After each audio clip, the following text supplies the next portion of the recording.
What's going on, everybody? I'm with one of my best friends, active U.S. Army soldier, Andre Gray. We're gonna get in a run, push-ups, sit-ups, the Army way. Let's get it. Look forward to working with my boy Andrew today. We're on a run today. We're getting ready for the loopy-looper. Dre wanted to come out, help support me. So we're gonna get a 45-minute run in, talk a little bit about Dre's experience in the military, how training goes, and a little of our background and our friendship. Let's get into it. A little background on me and Dre. Played college football together up at East Stroudsburg. And for me, I wasn't really the best football player. Dre was a lot better. But Dre had to save my ass so many times. I made his job hell playing corner, but he saved me out, didn't rift in a lot of meetings. So really do appreciate this guy. He said he wasn't a good player, but great player. Was for the team. Always took one for the team. Was unselfish. But yeah, really miss playing football with him. So while we were in college, me and Dre, we had the same football coach, Coach Twig, and we were talking about it before we actually started running. He's played such a major role in the things that I do and how I push myself. So Dre, with you leaving, you going into the military, how did Twig's mindset kind of affect you as you took that next step, that next leap after college? So Coach Twig, he was one of a kind. Like, he pushed us in everything we did, from football standpoint to also to the academic standpoint. Like, he was always there saying, hey, you gotta work hard in everything you do. I think I would do something good, and he would come out and do better. And I just always, Twig's been a big mentor. I think I can speak for a lot of us, even Linder. Like, he's pushed us to different limits we never thought we can go. Before I went to the Army, I was running with Coach Twig a lot. Yeah. And I thought I was in good shape, but no, he was always in better shape. Like, man, get up. You throwing up, keep going. Right. We gonna keep going. Like, we only had 8 miles. We got 7 more. Like, what do you mean, bro? How are you not tired? But yeah, Coach Twig, definitely one of a kind person. Love that guy forever, man. Dre, you leave East Stroudsburg. You go and you decide, yo, I'm going into the military. It's something that we talked about while we were in college. Yep. And you decided to go ahead and take that route. Your first few months in, man, what are you thinking? So, first few months, I'm an 11 Bravo, which is infantry, so we have a 6 months basic training in AIT. Okay. Honestly, that's the longest 6 months you'll probably ever go through. Because literally every day you're training. Yeah. You're around a bunch of guys that have the same goal as you. Right. And it's just stressful. But after that, after you do your 6 months, you graduate and you go to your duty station. My duty station happened to be all the way across the country, Seattle, Washington. Okay. And honestly, when I got there, I hated it for the first couple months. Okay. Because it's like a change of scenery. It's nothing like college. Like, yeah, you go to college and yeah, you're away from family, but it's just different, man. Like, the military life is different than college life, than civilian life. But I hated it, and looking back on it now, it was all a lesson. And it's honestly not that bad now. When you left high school, you went into college football, right? Yep. And you show up to camp those first couple of days, I feel like that's a huge culture shock for a lot of people. Yeah. But then going and leaving, like for me, going to work for the government, going down to training in Georgia, you going and doing it for the military, yeah, it's 10x that. Yeah.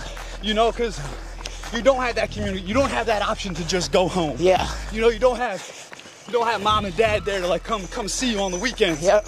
And stuff like that. And for me, I feel like I grew up the most that way. Yeah. So, tell me if I'm wrong here, but like going and doing that hard thing, it really did shape you to who you are today. Yeah. So, like you said, going away is definitely different, man. Like, I only come home usually twice a year. Last year I only came home once a year. I just got back from Korea, was there for 9 months. But it's definitely different, man. If you're a family man, I would say, yeah, the military life might not be for you, but it definitely shapes you to who you are as a person. It's just, you gotta have that mental ability and mental fortitude just to keep pushing, and each day is gonna be stressful, but you just gotta take it one day at a time. And I'm not gonna lie, to make the time go faster, you just work to get better every day. So for me, it's working out twice a day, running and lifting, trying to be that hybrid athlete. Yeah. But if you do that, your time goes by fast, and you start seeing gains, and you just want to get better and better, be better than the next person. Right. For in the military, you're probably never gonna be the best. And like I said, pretty well athlete, strong, fit, fast, but it's always somebody out there better than you. So I'm trying to be better than the next guy.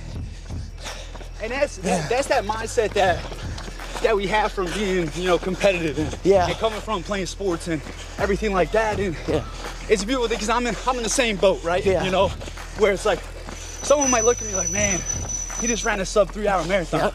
There's someone running a 2-hour marathon, right? Wow, you're so fast. Well, it's all in perspective, right? Yep. It's all relative to who we're kind of going against. Yep. And we're gonna go get some more miles in right now. Well, when we come back though, I do want to talk about how you kind of stay fit, kind of doing that hybrid athlete while you're working so much, while you're traveling with the military. Yeah. Then we'll get into your time in South Korea. Gotcha. And we'll wrap this thing up. So get some miles in a little bit faster.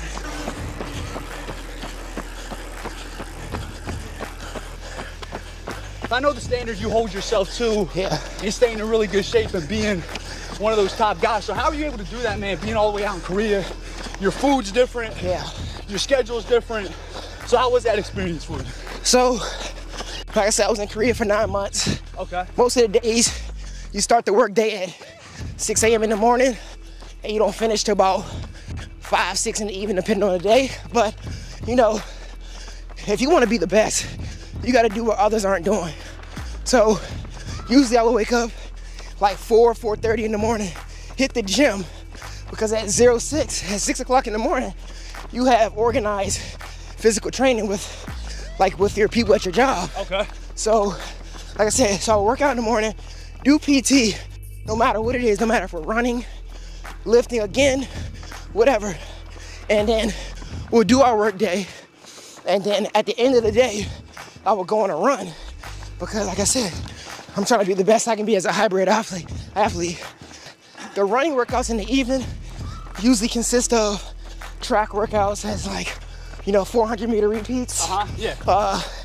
Long, slow distance runs, or even like some tempo runs and some fast, like 3-milers.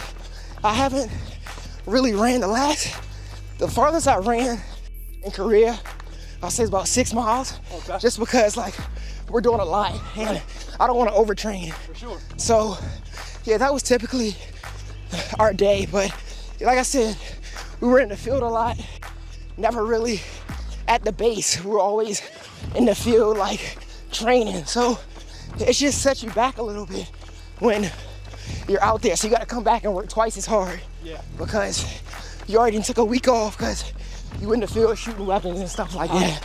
So Dre, we go ahead. You're out in South Korea, and how important is it to kind of have like good friends and like people that can kind of support you? Because 8 degrees, man, you're going through that stuff together, man. Yeah. Like, it's brutal. Yeah. So you got to learn to adapt and just be social with the other people. Because like you said, everybody's going through the same thing. One person's not colder than the other. Y'all all are feeling the same thing. If you don't have friends or be social, it's gonna be a rough time because, like I said, you're out there for 9 months. Yeah. It's gonna be a boring time. I saw some people were depressed out there because, they miss their families. They're not used to being away from home that late. I mean that long. So, like I said, you definitely need the camaraderie and the social relationships out there. Just some advice for people that's, trying to join the military. Definitely come in fit, like work out before you join the military, whether that be any branch, Army, Marines, Navy, Air Force, whatever. come in, it'll make things way easier, because if you go in blind and try to come in there and get shape while you're in there, you're gonna be at the back. Especially like in the Army and Marines, it's more strenuous on your body. 8-minute pace with my man Dre. We're about to go get a little Army workout in, take some flicks. So if you're over on my Instagram, go check them out. Let's go get into this workout.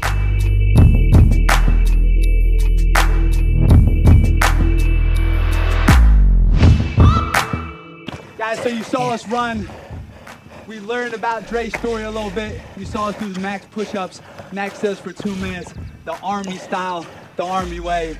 Thank you for watching, guys, and shout out to my guy Dre for coming here straight from Korea, then Washington, and then to DC to get a run with me before the Loopy Looper. I appreciate you, bro. Yeah, no problem, man. Underscore Dre Doe, we'll put it right here. Follow Dre on all social media. The guy works out, the guy's a savage. He serves our country. He's one of my best friends. See you guys next Friday.